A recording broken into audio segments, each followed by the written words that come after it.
Terima kasih pemirsa Anda kembali bersama kami dalam Market Buzz dan kita akan ke agenda terlebih dahulu di mana dapat Anda saksikan di layar pemirsa ya seperti apa agenda yang patut Anda cermati pada pagi hari ini. Ya, di antaranya adalah ada data penjualan rumah lama dan rumah saat ini di Amerika Serikat.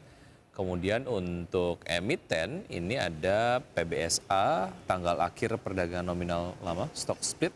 Kemudian ada emiten-emiten yang menggelar RUPS, di antaranya adalah Inco, ATIC, SGER, dan Yellow.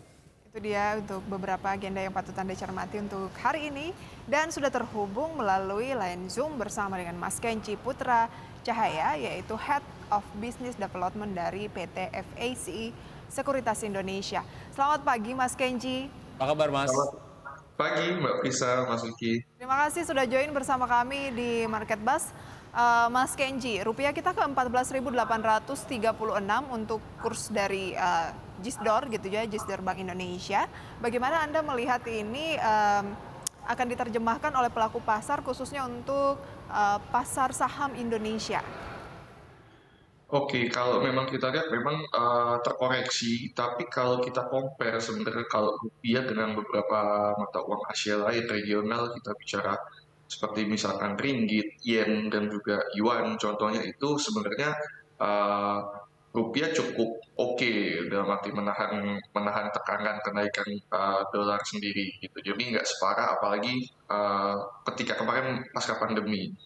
Kalau terkait IHSG sebenarnya ini kalau saya bisa bilang sebenarnya kita tidak usah terlalu worry terlalu banyak. Kenapa? Karena dari BI sendiri ini kan juga masih nahan nih untuk naikkan suku bunga walaupun sebenarnya potensinya 25 basis point ya. Nah itu memang sudah terukur sih kalau dari koreksi dari rupiah sendiri. Baik Mas. Dan memang ada beberapa sektor yang saya bilang kita bisa perhatikan juga dengan adanya koreksi rupiah ini. Bisa. Ya, artinya rupiah yang sudah menembus ke level 14.800-an terhadap dolar Amerika Serikat belum masuk ke level yang mengkhawatirkan Mas Kenji ya. Artinya Anda juga melihat belum adanya sebuah kebijakan yang perlu diterapkan oleh pemerintah untuk menahan pelemahan rupiah terhadap dolar Amerika Serikat. Oh iya, betul. Jadi mungkin kalau yang kita tunggu-tunggu pasti pelaku pasar pasti keputusan dari rapat gubernur Dewan Bank Indonesia tentunya itu pertama. Tapi dari sisi fiskal sendiri sebenarnya tetap dijaga ya Mas ya, dengan adanya peningkatan bantuan-bantuan kayak subsidi sehingga dan juga stabilitas postur APBN kan juga ada perubahan sedikit di mana misalkan subsidi kayak Pertalite, LPG supaya nggak naik itu untuk menjaga market dalam negeri juga sih. Oke, kita tahu bahwa pelemahan nilai tukar rupiah sudah berlangsung beberapa pekan begitu ya, dan Yes. bahkan diproyeksi bisa sampai ke posisi 15.000. Nah, Anda melihat ini tidak akan terlalu berpengaruh kepada sejumlah sektor yang erat kaitannya dengan rupiah? Oke, kalau memang korelasinya biasanya itu ada sektor yang diuntungkan dari ketika rupiah melemah. Itu biasanya dari sektor mana? Biasanya dari sektor yang basis pendapatannya utamanya dari hasil ekspor. Makanya kenapa emiten-emiten komoditas walaupun mungkin beberapa harga sudah sempat koreksi ya, saya rasa masih cukup menarik gitu. Apalagi kan ini kita menjelang masuk semester 2, biasanya negara Eropa juga persiapan untuk menuju winter. Nah, mereka butuh seperti coal misalkan dan juga mungkin ada nikel untuk kebutuhan baterai mobil listrik dan sebagainya. Jadi emiten yang basis pendapat ekspor dan ya kalau bisa kita bilang tentu pemasukannya ini dalam US dollar itu biasanya diuntungkan dengan adanya pelemahan rupiah. Oke, biasanya kita tahu bahwa sensitif terhadap emiten farmasi, kemudian juga mungkin properti, consumer. Apa yang harus dilakukan terhadap sektor tersebut? Kita berbicara yang dampaknya negatif terlebih dahulu, Mas Kenji. Oke, kalau dari sektor farmasi atau kita bisa ngomong healthcare itu kenapa sih menjadi momok? Karena memang bahan dasarnya itu sebagian besar kita masih impor, Mbak. Jadi walaupun sudah ada beberapa yang diproduksi di dalam negeri, tapi itu belum bisa melengkapi secara keseluruhan. Jadi mayoritas memang masih impor. Kenapa? Makanya beban bank industri tentu lebih berat gitu. Contohnya seperti produksi dalam negeri sendiri sifatnya masih mengurangi sih. Belum cukup itu kalau dari sektor healthcare.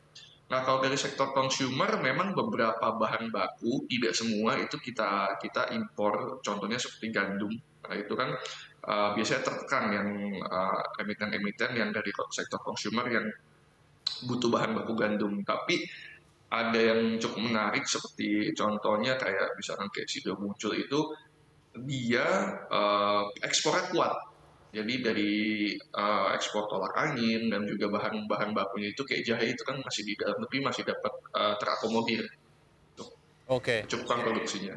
Baik, Mas Kenji, dari analisa Anda, kebijakan apa yang mungkin dapat diterapkan, namun kebijakan tersebut bersifat mild saja, yang bisa diterapkan oleh pemerintah Indonesia untuk kemudian secara psikologis ini memberikan dampak tenang lah dari investor. Karena mau tidak mau pelemahan rupiah terhadap dolar Amerika Serikat, kita akui ini menjadi concern gitu ya.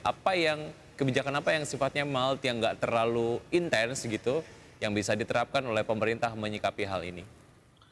Oke, ini kalau yang cukup mal saya bilang dengan kita dari yang sederhana-sederhana saja seperti kayak misalkan subsidi bantuan-bantuan sosial, subsidi pangan contohnya seperti tadi yang saya sebut kita ada mungkin dari subsidi tetap pertalite dijaga dari harga dan juga LPG misalkan itu saya rasa sudah cukup membantu untuk menjaga market domestik kita. Baik. Baik, oke. Untuk sektor yang mungkin diuntungkan, Anda tadi berbicara mengenai komoditas karena beberapa komoditas kan memang melakukan ekspor gitu ya. Apakah itu artinya memang saat ini ya udah kita cermati sektor-sektor yang masih cukup diuntungkan dengan keadaan yang ada saat ini? Yes, benar Mbak. Karena memang basis utama pendapatannya kayak ekspor. Sekali lagi, coal bisa dipantau untuk emiten-emiten sektor batu bara. Eh, Kenapa? Karena ada ketidakpastian dari geopolitik. Kita tahu Rusia sama Ukraina masih ada ketegangan tentunya. Nah, itu kan potensi krisis energinya akan makin panjang.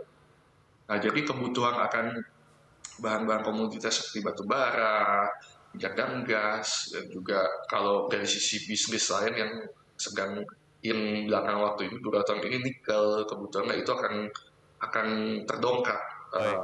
secara omset. Ya, saham-saham berbasis ekspor dan energi begitu ya. Yes, betul. Kemudian yang Anda melihat cukup menarik untuk direkomendasikan, dan bicara mengenai rekomendasi ini